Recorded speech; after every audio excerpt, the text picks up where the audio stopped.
Sean bienvenidos y bienvenidas una vez más a Comunicando Ciencia, el espacio de la Universidad Mayor de San Andrés dedicado a mostrar el quehacer científico de los 51 institutos de investigación con los que cuenta nuestra Casa de Estudios Superiores, donde se desarrollan proyectos de investigación e interacción social e innovación junto a docentes investigadores y estudiantes investigadores. Comunicando Ciencia es un espacio que llega a usted gracias al Departamento de Investigación, Posgrado e Interacción Social de la Universidad Mayor de San Andrés, con apoyo de la Agencia Sueca de Cooperación para el Desarrollo Internacional ASDI, que en este 2021 cumple 21 años de apoyo a la gestión de la investigación. Actualmente estamos en SET mostrando los proyectos de investigación que se están presentando en la segunda feria virtual Investiga UMSA, proyectos de investigación docentes como estudiantil. Vamos a conocerlos. Siempre agradecidos con todos ustedes que nos ven por la señal de televisión universitaria y a todos los que nos siguen por nuestras redes sociales. Recuerde que puede encontrar toda la información que desea sobre los proyectos de investigación que se presentan en Comunicando Ciencia en la página del DIPGIS, dipgis.umsa.bo. Pero sigamos con los proyectos que se están presentando en esta segunda versión de la feria Investiga UMSA 2021. Y vamos con un proyecto estudiantil a cargo del investigador y universitario Johnny Jensen Chávez Velázquez. El proyecto se titula Estudio Psicosocial sobre los efectos del COVID-19 en los estudiantes de la Facultad de Ciencias Puras y Naturales de la Universidad Mayor de San Andrés. Y realizó esta investigación junto al Centro de Estudiantes Facultativos de la Facultad de Ciencias Puras y Naturales. Le damos la bienvenida. Bienvenido, Johnny.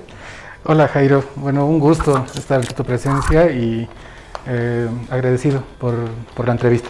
Bueno, nosotros siempre agradecidos con todos los estudiantes y las personas que están viniendo, porque lo que nosotros queremos como espacio de la Universidad Mayor de San Andrés, que muestra el quehacer científico, es mostrar a los investigadores, como ustedes, los investigadores, los docentes que están haciendo investigación y generan ciencia. Bueno, pues vamos a lo primero. ¿De qué trata el proyecto? ¿Acerca de qué es? Bueno, el proyecto en sí, el nombre lo titula, es un estudio psicosocial. Entonces, nosotros hemos tratado de medir el comportamiento que ha acaecido el estudiante durante la pandemia. Hemos tratado de enfocarnos no solamente en la pandemia, sino en la época actual e incluso un estudio, digamos, que refleje lo posterior, cómo piensa el estudiante de aquí en adelante que va a ser. Este estudio se ha realizado más que todo con la colaboración de mi compañero Cristóbal Franco, que de la mano hemos, bueno, se puede decir que nos hemos batido los dos, obviamente con la ayuda de nuestros encuestadores, Jorge Luis Trujillo, que ha sido de gran colaboración, y el licenciado Luis Fernando Rivero, que nos ha ayudado en la parte del muestreo. En sí, te puedo decir que los resultados que nos han arrojado el estudio son realmente buenos. Eso vamos a seguir preguntando en un momento, pero como nos estabas mencionando, la investigación es un trabajo en grupo siempre, ¿no? Sí. ¿Ha habido alguna alianza? Tal vez se ha trabajado con algún otro instituto, alguna otra facultad, alguna otra carrera que haya colaborado o contribuido dentro de la investigación. Bueno, lamentablemente no. Para un estudiante que tiene las ganas de investigar, a veces es un poquito difícil, digamos, obtener este tipo de colaboración.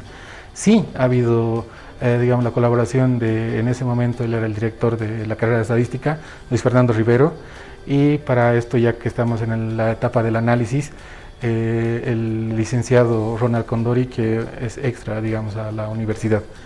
Ellos son las colaboraciones, digamos, que, claro, y yo como olvidar también del universitario, que Joel Condori, que es el actual ejecutivo del CEFAC. Oh, muy bien. Y dime, ¿cómo surge esta iniciativa de realizar esta investigación, de llevarse a cabo? Bueno, el estadístico en sí siempre busca datos. Entonces nosotros, bueno, hemos visto que el estudiante en la universidad es la prioridad. Hemos visto que habían estudios de docentes, o sea, hecho hacia docentes, pero no había estudios dedicados al estudiante en sí. Entonces, para la toma de decisiones es vital que haya este tipo de datos que reflejen la realidad del estudiante. Entonces, nosotros nos vimos en la necesidad de plantearnos este problema y tratar de solucionarlo. Entonces, es por eso que nace esta iniciativa, que gracias a Dios, o sea, ha tenido una buena acogida por parte en la encuesta misma que hemos realizado y una buena respuesta en el llenado del formulario virtual por parte de los estudiantes de mi facultad. Muy bien. Y cuando hablamos de investigación, siempre los investigadores se ponen una meta y esa meta debería tener determinado impacto, ¿no? Ahora vámonos a lo que nos estabas diciendo, que tenían grandes resultados y quisiéramos que nos comentes eso para que las personas en casa, las personas que nos estén viendo, sepan específicamente qué resultados has obtenido. Bueno, aparte, digamos, de los datos de fondo que hemos medido, o sea, esta base tiene mucho para explotar, porque la podemos dividir por carreras. Ahorita el resultado que hemos sacado es general, es un impacto general en los estudiantes de la facultad, pero nos hemos tomado la molestia de poder dividirla en carreras, pero yo creo que eso sería tal vez, si algún instituto se animara, podríamos seguir con la investigación. Pero hablando más propiamente de lo que es el impacto, bueno, ha habido preguntas, por ejemplo, en el ámbito de lo que ha sido en la pandemia, las actividades, digamos que hemos hecho preguntas como ¿qué actividad es la que más digamos, ha repercutido en ti para bien o para mal? Entonces, lamentablemente, la mayoría de los estudiantes, todas esas actividades que hemos preguntado como actividad física, tu actividad económica, tu actividad social, vemos que ha sido, digamos, la mayoría ha respondido casi un 40% que ha ido en decremento. Más o menos un 30% ha respondido que es igual y un 10% ha respondido no sabe, no responde y un 10% que sigue igual. Entonces, en ese 50% vemos que la población estudiantil de la Facultad de Ciencias Puras ha sufrido. Ahora, bueno, hemos hecho igual a lo posterior lo que es actualmente el uso de mascarillas, barbijos. Hasta ahora, en el momento de la pandemia, casi el 90% no podía acostumbrarse. Actualmente ese porcentaje de acostumbrarse a mascarillas, barbijos, distanciamiento social, lavado de manos, se ha reducido a un 50%.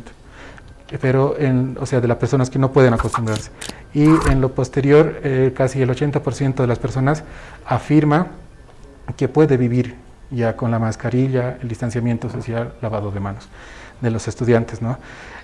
Bueno, hablando igual, le hemos hecho una pregunta más o menos usted, ¿qué tanto puede recuperarse ante las adversidades? Entonces el estudiante, un 70% dice que yo sí puedo sobreponer. Entonces, pero hablando más propiamente del tema, también se ha hecho preguntas directas, como por ejemplo, ¿usted ha sufrido del COVID?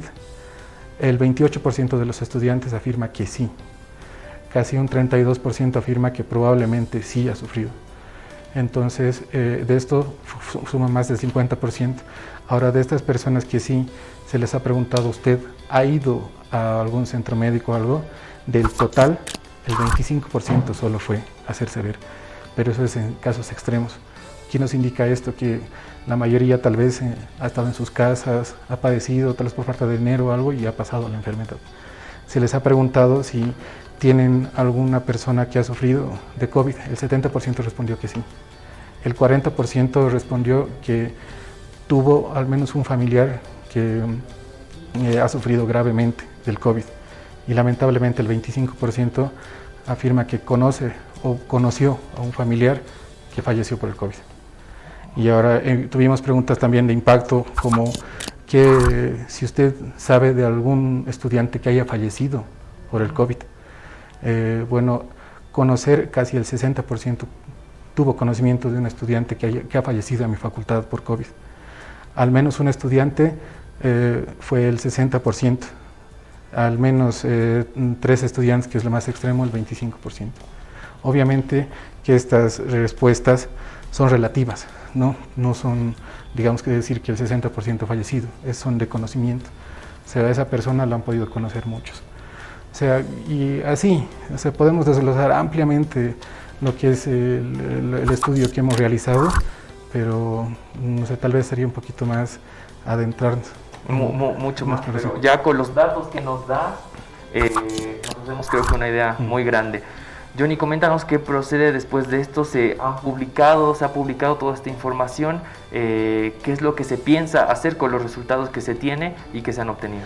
Bueno, por ahora nosotros ya estamos en la etapa de finalización. Es por eso también que nos hemos animado, como ya hemos obtenido ya los resultados. Estamos sacando ya para la publicación, tratando de hacer un estudio más extenso, para poder publicar. Obviamente esto igual va ahora con la venia del nuevo decano, Robert Rodríguez, y sigue con el universitario Joel Condori, que igual nos están apoyando en la publicación. Lo que sigue sería quizás si este proyecto, digamos, toma la relevancia que merece, porque en sí los datos son impactantes, sí. Tal vez llevarlo a un nivel UMSA, o sea, analizar, que se haga este estudio en todas las facultades, que sea a nivel universitario. Claro. Yo creo que ahí podríamos tener resultados realmente buenísimos. Justamente, y mi siguiente pregunta iba a eso, ¿no? Si se habían pensado, si tenían miras para trabajar a nivel UMSA, a nivel junto a toda la universidad, porque ahora nos dirigimos simplemente a la Facultad de Ciencias Puras y Naturales, sí. ¿no? Pero tenemos 13 facultades en la Universidad Mayor de San Andrés y las cosas pueden haber sido diferentes en otra facultad, sí, o tal vez iguales, no lo sabemos, y eso sería muy interesante y muy beneficioso, creo que para la misma universidad estudiar esta clase de datos. ¿Se ha pensado trabajar con otros institutos o con las facultades como tal? Mira, en un principio nuestro plan era hacerlo a nivel grande, pero hemos visto, bueno, nosotros en sí no estamos trabajando bajo ninguna remuneración. Es ad honorem. Es, digamos, por la intención que nosotros tenemos que aprender y de brindarle algo, dejar algo a nuestra institución. Entonces, tal vez, si digamos nos apoyarían con recursos, con mucho gusto nosotros estaríamos dispuestos a llevar esta investigación a un nivel macro, que sería en este caso la universidad. Por el momento, o sea, nosotros sí tenemos la intención de realizarla, porque ya obviamente la experiencia de haberla realizado en nuestra facultad está. Ha habido falencias, ha habido todo, pero obviamente en esta nueva etapa que si quisiéramos que se haga, ya sería mucho más fácil. Por eso si digamos hay la intención, tal vez tocar puertas o algo, sería bienvenido para nosotros, nos encantaría hacerlo a nivel universidad. No, siempre agradecidos y bueno, felicitándolos por la iniciativa especialmente. ¿Cómo surge la idea de participar dentro de la segunda Feria Virtual Investiga OMSA? ¿Y están participando de alguna otra feria o algún evento relacionado a investigación? Bueno, en sí la idea surgió de dar a conocer nuestros resultados, porque estos resultados, o sea, como aún no han sido publicados, entonces solo corrió entre nosotros y entre nosotros mismos al analizar la base de datos y extraer, digamos, los cuadros, todo eso, nos dimos cuenta que son datos que, o sea, que son verídicos, que al hacerle el factor de expansión, todo eso, o sea, son datos reales, que sí los podemos palpar. Entonces decidimos, justo se abrió esta posibilidad de participar en esta feria, entonces dijimos hay que dar a conocer esto. Por eso nos animamos, aunque aún no está lista para la publicación, la facilidad que nos da esta feria es de presentar datos preliminares. Entonces, esa fue, digamos, la iniciativa que tuvimos.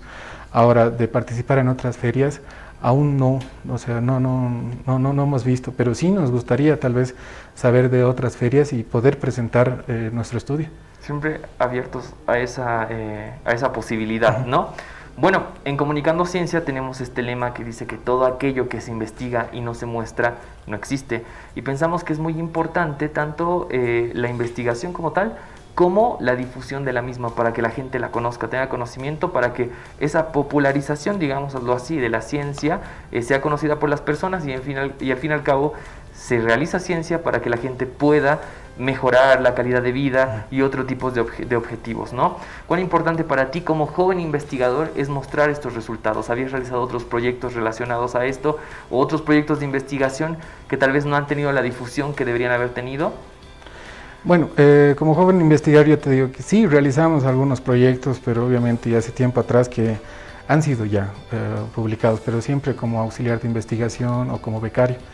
Es la primera vez que tomamos la iniciativa de realizarlo por nosotros propios, o sea, por nuestra propia cuenta. Bueno, a futuro quisiéramos obviamente nuestros resultados se difundan y que tengan la relevancia que merecen y que tal vez se haga un poquito más de hincapié en hacer esta clase de estudios en los estudiantes, porque bueno, nosotros tuvimos conocimiento de estudios que se hicieron en docentes, pero hay que recordar que el pilar fundamental de la universidad es el estudiante, y a él nosotros, digamos, como el centro de estudiantes vio esa necesidad, entonces surgió nuestra idea y por eso fue también que nos apoyaron.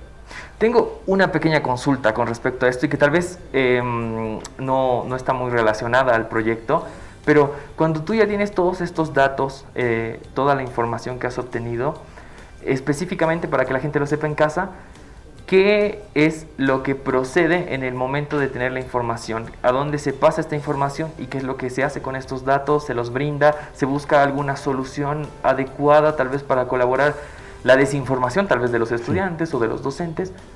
Bueno, en sí nosotros lo almacenamos todo en una base de datos, y esta base de datos, como te decía en un principio, puede ser grandemente explotada. Ahorita los datos que nosotros hemos sacado son a nivel general, pero como decías hace rato también, ninguna facultad es igual a otra. Es también como decir que ninguna de las carreras pertenecientes a mi facultad es igual. Entonces estas diferencias pueden hacerse notar. Ahora, de la información, nosotros analizamos la información respecto a lo que estamos estudiando. Por ejemplo, de esta base de datos pueden salir muchas cosas. Por ejemplo, datos sociodemográficos. Por ejemplo, te puedo decir que en mi facultad el 68% viven en la ciudad de La Paz, casi el 28% en la ciudad del Alto, hay incluso un 0.67% que vive en otros departamentos, y de provincias igual, es más o menos un 5% el que está. O sea, puede ser grandemente desglosada la base, pero hablando solamente de esto del COVID y la pandemia, tenemos, como el estudio apunta a eso, tenemos que abocarnos a eso.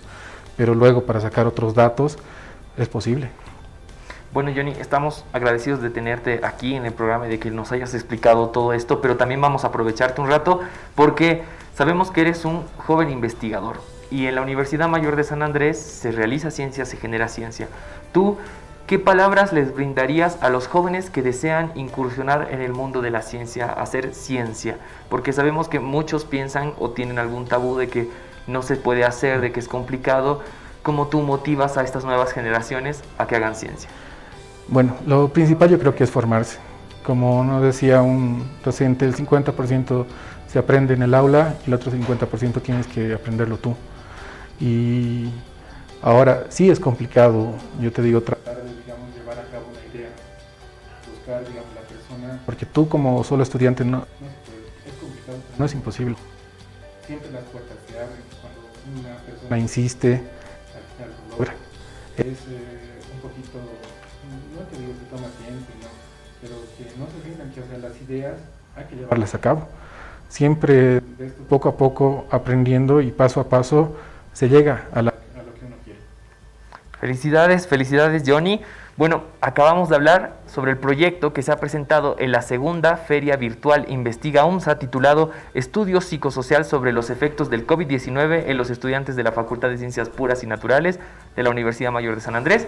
Y hablamos con el estudiante e investigador egresado Johnny Jensin Chávez Velázquez. Él realizó su proyecto de investigación con apoyo de la CEFAC, el Centro de Estudiantes Facultativo de la Facultad de Ciencias Puras y Naturales. ¿Quiere conocer un poco más sobre los proyectos que se siguen presentando en la Feria Virtual Investiga UMSA? Pues volvemos después de este pequeño corte.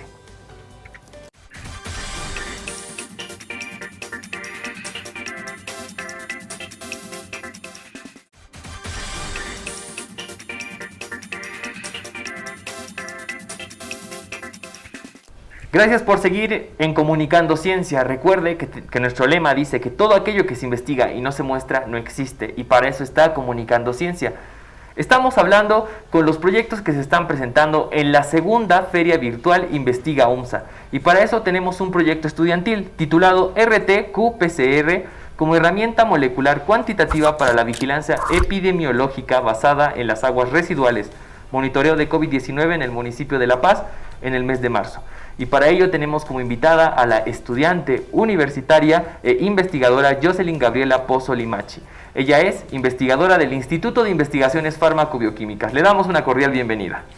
Muchas gracias por invitarme al programa y realmente gracias por estar incentivando esto de la investigación, porque es muy importante también que otras personas conozcan en este campo, que es muy bonito y Realmente en esta ocasión estoy presentando este proyecto que lo trabajamos junto a nuestros tutores, que fue la doctora María Teresa Álvarez, el doctor Marcelo Gutiérrez y el doctor Adalida Alfaro, los cuales nos están colaborando y en este caso motivados por la pandemia actual que nos realmente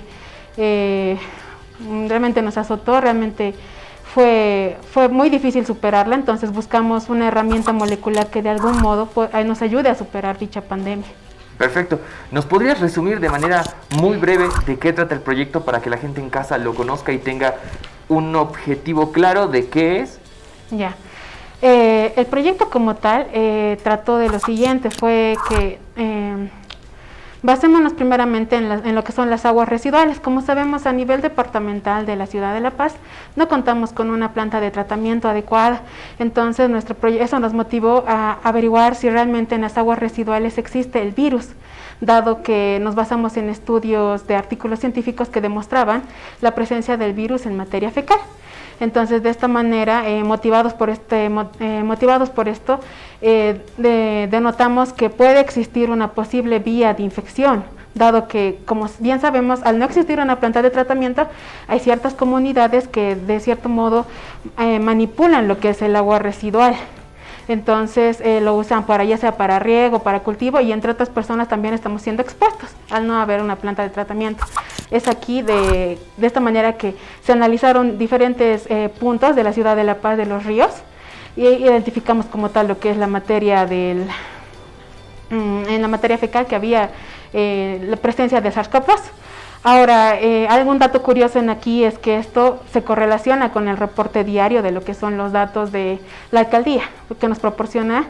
Entonces, con esto poco a poco estamos yendo armando lo que es un modelo epidemiológico, el cual puede llegar a predecir cuántos casos nuevos puede haber a futuro. Jocelyn, ¿nos puedes comentar eso que dijiste, modelo epidemiológico, qué es específicamente y para qué sirve, no? Sí.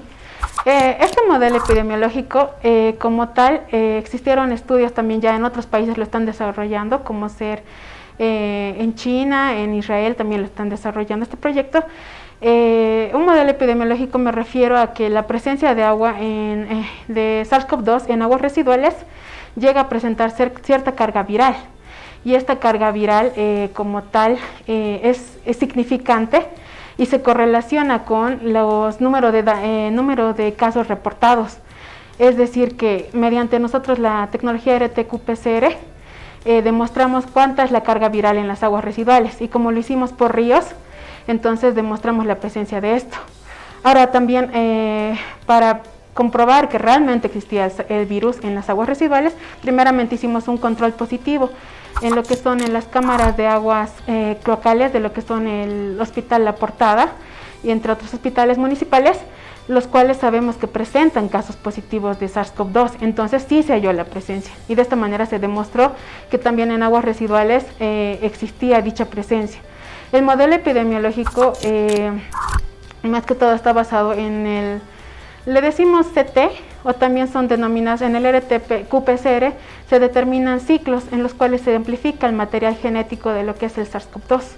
Entonces, estos CTs, de acuerdo a los niveles que se nos presentaron, denotaron que existía una alta carga viral en aguas residuales, y esto se correlacionó con lo que eran las cargas, se correlacionó con lo que eran los casos reportados positivos.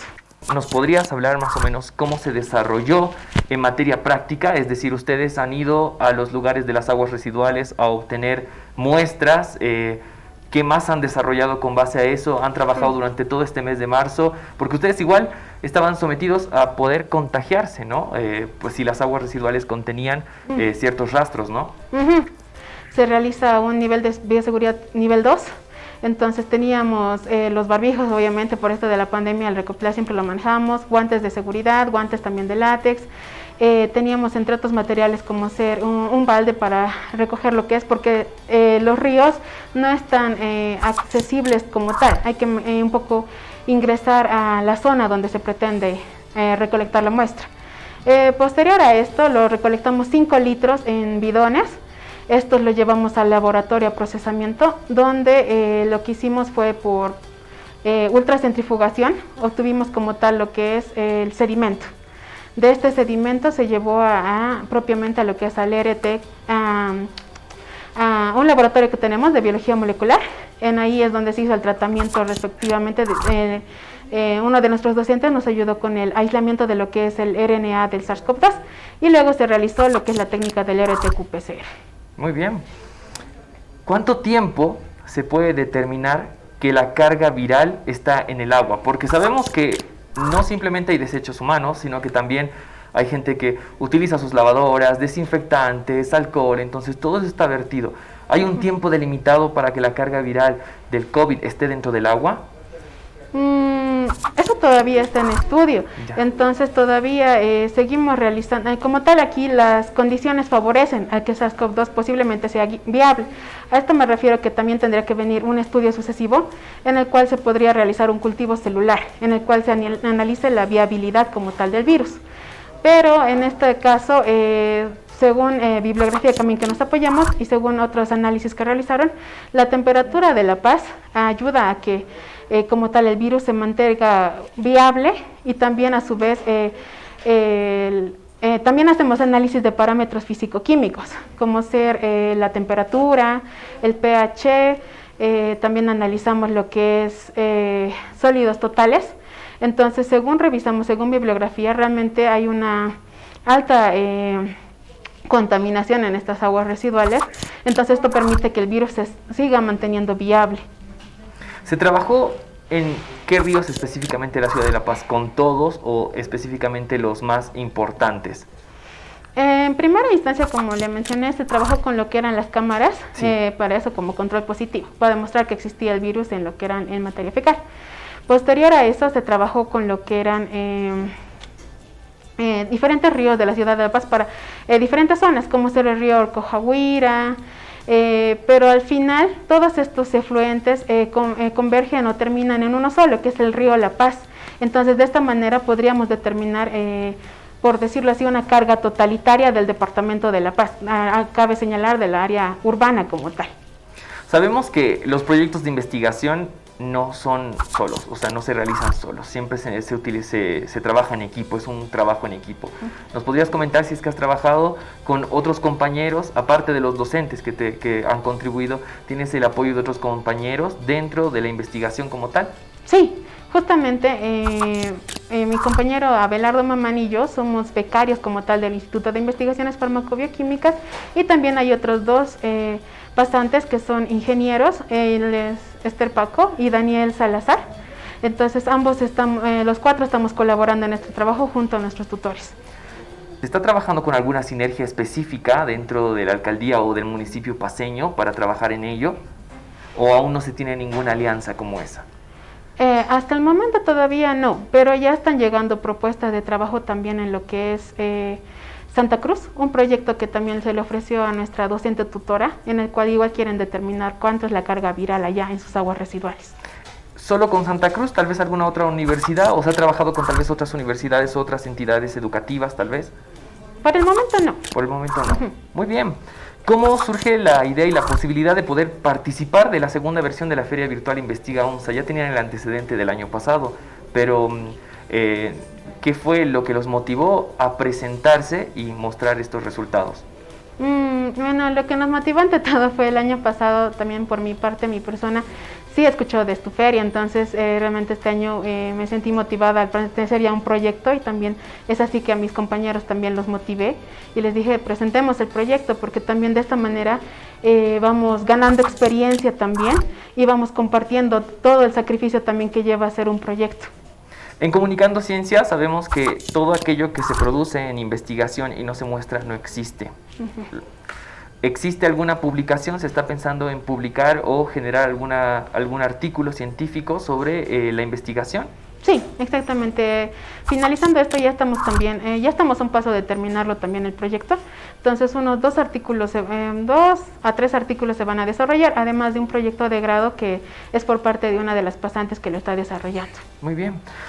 Jocelyn, como investigadora joven y aún universitaria, quisiéramos que nos des unas palabras a los jóvenes que te están viendo sobre la investigación. ¿Cómo motivas a otros jóvenes a que generen ciencia y hagan investigación sin tener ese miedo de que, no sé, un investigador, no sé, es algo aburrido, no sirve, cuando en la universidad sí estamos produciendo ciencia y ciencia que tiene determinado impacto como la que tú estás haciendo?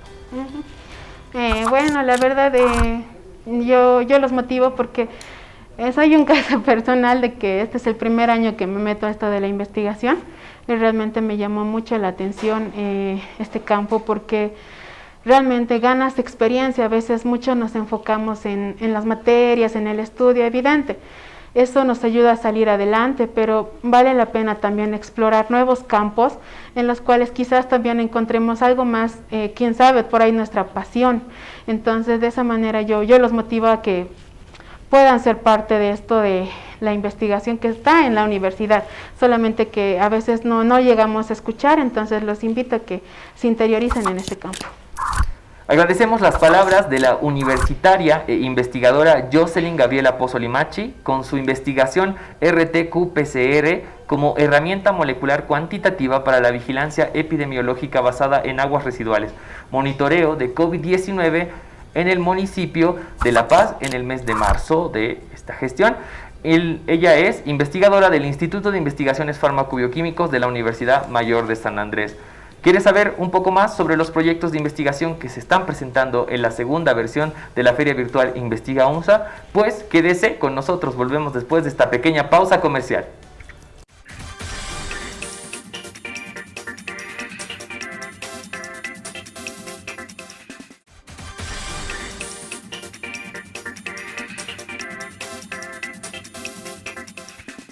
Gracias por seguir con Comunicando Ciencia por la señal de televisión universitaria. Y les agradecemos también a todas las personas que nos ven por nuestras redes sociales. Recuerde seguirnos en Facebook como DIFGIS y también en Instagram, Twitter y también YouTube como DIFGIS UNSA. Y también, para conocer todos los proyectos de investigación de los que hablamos en Comunicando Ciencia, puede dirigirse a la página web del DIFGIS, difgis.unsa.bo. Podrá conocer todos los proyectos de investigación que presentamos y también los eventos y futuros eventos a desarrollarse. Pero estamos hablando con los investigadores que están desarrollando los proyectos de investigación que se han presentado en la segunda versión de la Feria Investiga UNSA 2021. Y ahora tenemos un proyecto docente. Este proyecto se titula Determinación de la dosis ambiental equivalente H*10 en ciudades a gran altura usando un centellador de yoduro de sodio. Para eso tenemos como invitado al docente investigador del Instituto de Investigaciones Físicas, el docente y doctor Hugo Marcelo Rivera Beretel. Bienvenido, doctor. Hola, gracias por invitarme. No, doctor, quisiéramos saber específicamente de qué trata el proyecto, ya que al principio al decir H*10 ya nos llama la atención completamente a todos. Coméntenos brevemente de qué trata. Ya, el H*10 es una unidad que quizás la vamos a hablar un poquito después, digamos, es un estándar que existe para este tema. Básicamente lo que hemos tratado de hacer era determinar la línea base de la radiación ambiental que existe. Ahora, cuando te digo radiación, estoy hablando de radiación de alta energía. No la radiación, por ejemplo, que proviene del Sol, que también es correctamente llamada radiación, sino que es una radiación que en realidad proviene del suelo o de la atmósfera terrestre, pero sin que venga del Sol. El Sol no tiene nada que ver. Quizás para familiarizarse, digamos, con el tema, habría que recordar los rayos X.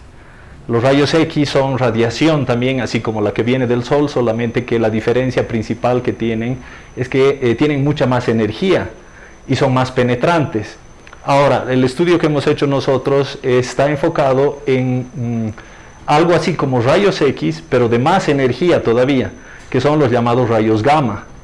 Entonces, cuando hablamos de la radiación, nos referimos en este contexto, en el contexto de este estudio, nos referimos a los rayos gamma que existen en el ambiente de manera natural, ¿sí?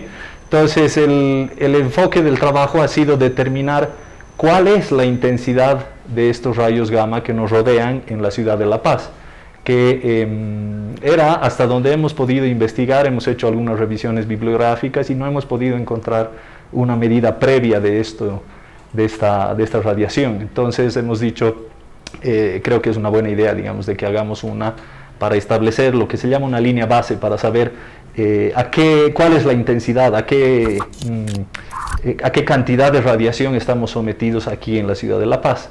Entonces esa es, digamos, la idea básica y ha sido la motivación que nos ha llevado a hacer este trabajo. Lo que me llama la atención es que dice que tal vez no había bibliografía antes sobre la cantidad de radiación que existía en la ciudad de La Paz. O sea, no había un estudio anterior a este. ¿Son el primero, por así decirlo? No puedo garantizar que seamos el primero, pero hemos hecho una investigación, digamos, una revisión bibliográfica a nivel nacional e internacional y no hemos encontrado algún reporte de las medidas de este tipo de radiación, ¿sí? Entonces, puede ser que exista alguna y no la hemos encontrado, o puede ser que seamos los primeros, pero no te puedo garantizar, digamos, que seamos los primeros. Exactamente eso. Existe una diferencia porque el título del proyecto es la determinación de la dosis ambiental equivalente en ciudades a gran altura. Es decir, sí, que hay mayor o menor radiación en ciudades más altas que ciudades a nivel del mar. ¿Hay una diferencia en eso, tal vez? Sí, hay. Quizás valdría, digamos, tomar en cuenta cuáles son las fuentes de esta radiación. Normalmente hay 3 fuentes de esta radiación gamma de alta energía. Una de ellas es el suelo, porque en el suelo, de manera natural, existen elementos radioactivos como el uranio y otros que entran en lo que se llama una cadena de decaimientos. Entonces, a medida que estos isótopos o estos núcleos decaen, se generan núcleos hijos que también decaen y es una cadena. Ahora, algunos de estos producen rayos gamma y se encuentran de manera natural en el suelo, no es nada artificial, no es que el ser humano los ha colocado, sino que están ahí incluso antes de que existan los seres humanos, ya estaban ahí, ¿sí? Esa es una fuente, entonces la del suelo. Otra fuente es la cósmica, la que hace rato te decía de la atmósfera. Resulta que en el espacio hay partículas muy energéticas que colisionan con la atmósfera terrestre y producen, entre otras cosas, esta misma radiación gamma que, por tanto, también nos viene de arriba. Esa sería la segunda fuente. Y la tercera son ya fuentes artificiales. Son, por ejemplo, reactores nucleares o son, por ejemplo, algunas instalaciones médicas que puede ser que cuenten con fuentes radioactivas para tratamiento de cáncer, para tratamiento de cáncer y otras cosas. Y esas serían, digamos, las fuentes artificiales. Ahora, aquí en Bolivia, fuentes artificiales hay muy pocas y están ubicadas, digamos, en lugares bien concretos, principalmente en algunos hospitales. Y la radiación del suelo es lo que nos queda junto con la de la atmósfera. Ahora, por el hecho de que estamos más altos que la mayor parte del mundo, es decir, estamos por encima de los 3.000 metros sobre el nivel del mar, esta fuente externa de estos rayos cósmicos, de esta radiación que viene del espacio, es un poco más alta aquí que a nivel del mar, porque tenemos como menos atmósfera que nos protege de esa radiación que viene del espacio. Entonces, la diferencia no es dramática, no es que es mucho más, y digamos, no es una cosa por la que tendríamos que preocuparnos, pero es un poquito más, digamos, que lo que es en otros lugares del mundo. ¿Y cómo se desarrolla el proyecto de investigación en manera de la práctica, yendo ya a la práctica del desarrollo del mismo? Ya, eso del iodouro de sodio se refiere al tipo de detector que hemos utilizado. La idea está en que tú tienes que utilizar algún detector que sea sensible a esta radiación. Entonces, si por ejemplo tú utilizas una cámara normal, digamos como la que estamos utilizando ahora, o yo qué sé, las que hay en los celulares, etcétera, no sirven porque no son prácticamente ciegas a este tipo de radiación. Entonces, lo que uno tiene que utilizar es un detector, como te decía, que sea sensible a esta radiación, y el iodouro de sodio es un material que tiene una característica muy interesante. Cuando una de estas partículas energéticas, uno de estos rayos gamma, ingresa al iodouro de sodio, puede hacer que éste emita luz, que es incluso luz visible. Entonces es un material muy interesante desde ese punto de vista, digamos, porque cada vez que llega un rayo gamma, este tiene la posibilidad de producir un destello de luz dentro del material. ¿Es permanente ese destello o...? No, depende de cuántos rayos gamma le estén llegando. Si tienes una cosa muy intensa, puede llegarse a ver incluso a simple vista. Pero normalmente, digamos, en el medio que normalmente nos encontramos, la radiación gamma no es tan intensa como para que uno pueda ver material que está destellando, que está produciendo luz. Entonces se necesita un dispositivo especial, digamos, que es muy sensible a la luz y que puede ver la luz que produce este dispositivo, o este material más que este dispositivo. Entonces con eso se construye un detector, y ese detector se utiliza para luego inferir cuántos rayos gamma o cuál es la intensidad de estos rayos gamma. Incluso se puede inferir a nivel individual qué energía tienen esos rayos gamma.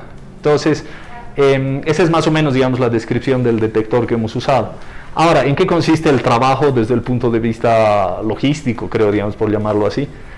Consiste en llevar el detector a ciertos puntos. Lo hemos llevado a diferentes ubicaciones aquí en la ciudad de La Paz. Hemos ido a Mayasilla, hemos ido a Callapa, hemos ido en Cotacota, y hemos tomado muestras por decirlo así, digamos, no son muestras que físicamente se toman, sino medidas quizás de la radiación gamma del lugar. Entonces, básicamente consiste en llevar el detector, utilizar la electrónica especial que se necesita para adquirir las señales y hacer las medidas. Bueno, existen un proceso de calibración y de convolución, y que no sé si vale la pena entrar a los detalles, pero bueno, quizás sí. Claro, no sé. pero tal vez se puede comentar, ¿no? Ajá. Doctor, quisiera saber esta medida, la medida equivalente, la que tiene el título del proyecto, que nos dijo que es H*10. Sí. Coméntenos un poco sobre qué trata, de qué es específicamente. ¿Qué es este H*10? Ya, es una medida, quizás, a ver, no voy a ir directamente a eso, sino voy a dar, digamos, una breve introducción, sí, como para que se entienda un poco mejor. Esta radiación gamma puede penetrar en la materia, yo que sé, en cualquier cosa que nos rodea, incluyendo nuestros propios cuerpos. Y si interactúa con nuestros propios cuerpos o con cualquier pedazo de materia, puede dejar un poco de energía en la materia. Entonces, desde el punto de vista médico o biológico, quizás incluso humano, cuando la energía que se deposita debido a este tipo de radiación es muy alta, se vuelve ya peligrosa. Entonces, por eso es interesante saber cuánta energía se deposita, digamos, en la materia por unidad de masa debido a este tipo de radiación. Entonces, ahí es donde entra el H*10, que es un estándar que se mide en unidades que se conocen como sievert, que es básicamente una unidad compuesta, definida, digamos, por una unidad de energía por unidad de masa. Y es una medida, es una estima de cuánta energía se está depositando en la materia debido a esta radiación de alta energía. Entonces, ese es ese H*10. Que nos lo explica muy bien. Y, doctor, tal vez no viene mucho al caso, pero ya lo estaba mencionando en un momento, en que nos afecta a las personas que vivimos en la ciudad de La Paz, la radiación gamma. La que usted ha averiguado, todo esto, tal vez hay alguna consecuencia en las personas que vivimos en la altura con respecto a eso, que a una persona que vive a nivel del mar. Ya, de hecho, de este trabajo que hemos realizado, hemos visto que el valor de la radiación, digamos, de este H*10, debido a la radiación gamma del medio, es bastante típico, en el sentido de que tenemos un valor aquí en la ciudad de La Paz que no es ni muy alto ni muy bajo cuando se lo compara con el resto del mundo. Entonces, para darte, digamos, más o menos una idea, me parece que a nivel del mar, me parece que en realidad es un promedio mundial, existen algo así como 100 nanosieverts por hora, ¿sí? Es decir, de depósito de energía debido a la radiación gamma. Lo que hemos nosotros encontrado es un valor de alrededor de 115 aquí en la ciudad de La Paz. Y para tener una idea quizás un poco más clara, cuando tú subes a un avión y viajas a Santa Cruz o cualquier lado, recibes algo así como 2000 nanosieverts por hora, digamos. Entonces es un valor bastante por encima de lo que tenemos aquí en la ciudad de La Paz, del promedio mundial. Entonces lo que tenemos es, como te decía, un valor bastante típico, digamos, no es nada que nos debería de preocupar, digamos, desde el punto de vista de la salud, digamos, de las personas. Entonces, ¿por qué hemos hecho este trabajo? Como te decía, no hemos logrado encontrar una medida y es una referencia. Estamos, digamos, diciendo que El valor que tenemos en la ciudad de La Paz es alrededor de este 115 que te decía que hemos encontrado, 115 nanosieverts por hora, que es, digamos. Esta referencia y el proyecto de investigación como tal, ¿cuál sería el impacto que buscamos con la investigación como tal? Ya, yo creo que nuestro principal interés es el monitoreo ambiental. Nosotros estamos trabajando en un área de la ciencia que se conoce como clima espacial y nos enfocamos en hacer este tipo de medidas, pero a energías más altas. Y cuando uno se va a energías más altas, básicamente lo que mide es esa radiación que viene del espacio, porque el suelo no tiene esa capacidad de producir energías tan altas. Entonces, esta medida, digamos, este trabajo está relacionado con una medida a energías más bajas, es como complementario al otro trabajo que estamos haciendo. Entonces, el objetivo es hacer un monitoreo ambiental que puede tener aplicaciones, por ejemplo, si es que se utiliza cerca de plantas de radiación, de reactores nucleares que, por ejemplo, el gobierno a través de la AVEN está construyendo en el Alto y en otros lugares.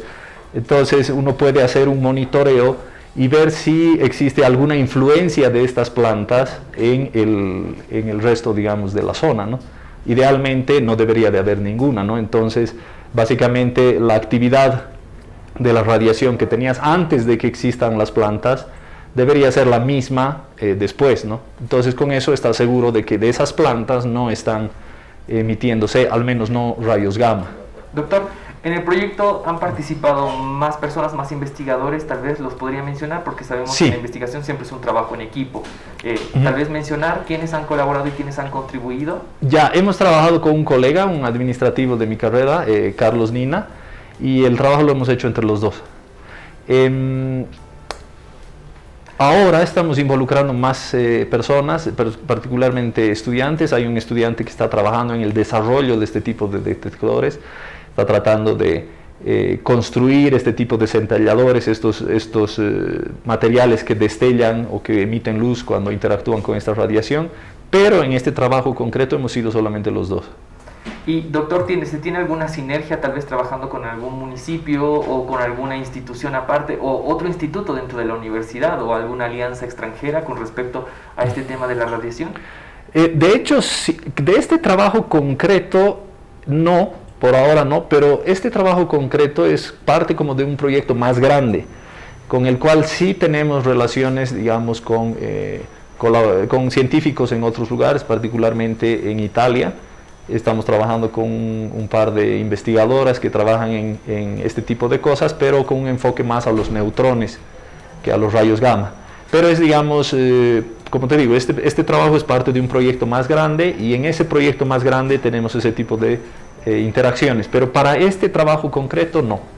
Y para futuro, en el proyecto de investigación, ¿se tienen futuros planes? Estamos viendo que se está involucrando un nuevo estudiante, pero tal vez se pretende ampliar más el rango, no sé, de medición, trabajar con otras entidades, trabajar a nivel gubernamental o no sé, algo así. Quizás sí, quizás un acercamiento con la AVEN sería apropiado y tenemos en mente hacer una estación de monitoreo permanente, porque este trabajo se trata de una sola medición que hemos hecho.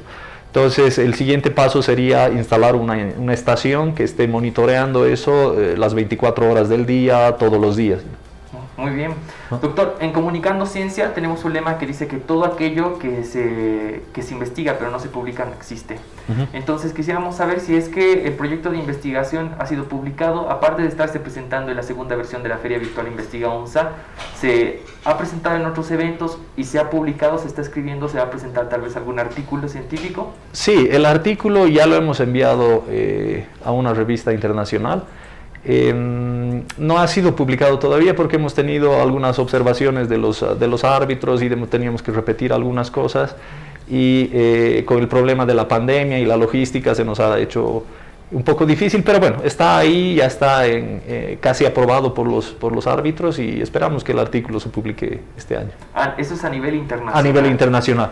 A nivel nacional, bueno, gracias a ti, digamos, y a este programa estamos difundiéndolo, digamos,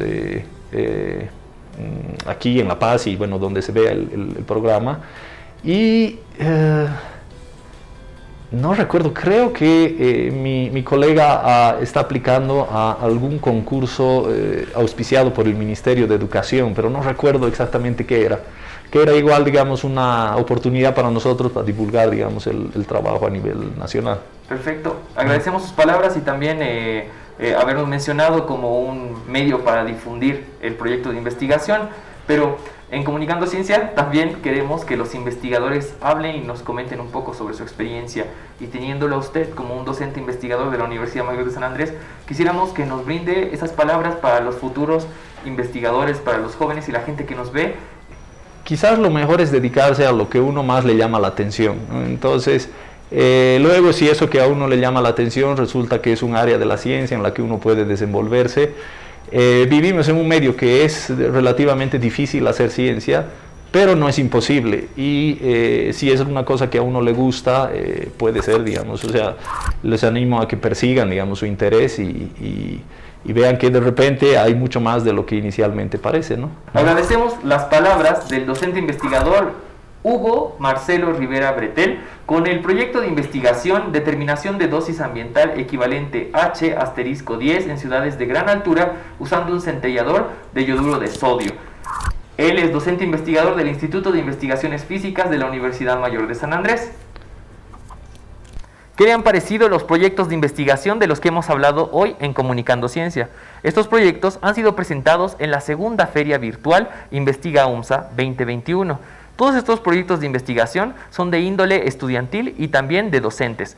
Recuerde que toda esta investigación se está llevando a cabo en la Universidad Mayor de San Andrés y hay muchas más que están esperando por ser conocidas, y para eso está Comunicando Ciencia. Le recordamos que puede seguirnos por nuestras redes sociales. En Facebook nos encuentra como DIFGIS, también en Instagram, en Twitter y en YouTube como DIFGIS UMSA. Y puede seguirnos en nuestra página web también como dipgis.umsa.bo, donde encontrará todos los proyectos de investigación de los que hablamos y también conocerá sobre los institutos de investigación con los que cuenta nuestra Casa de Estudios Superiores. Comunicando Ciencia es un espacio que llega a usted gracias al Departamento de Investigación, Posgrado e Interacción Social de la Universidad Mayor de San Andrés, con apoyo de la Agencia Sueca de Cooperación para el Desarrollo Internacional ASDI. Recuerde que todo aquello que se investiga y no se muestra no existe, y para eso está Comunicando Ciencia. Los esperamos la siguiente semana con más ciencia.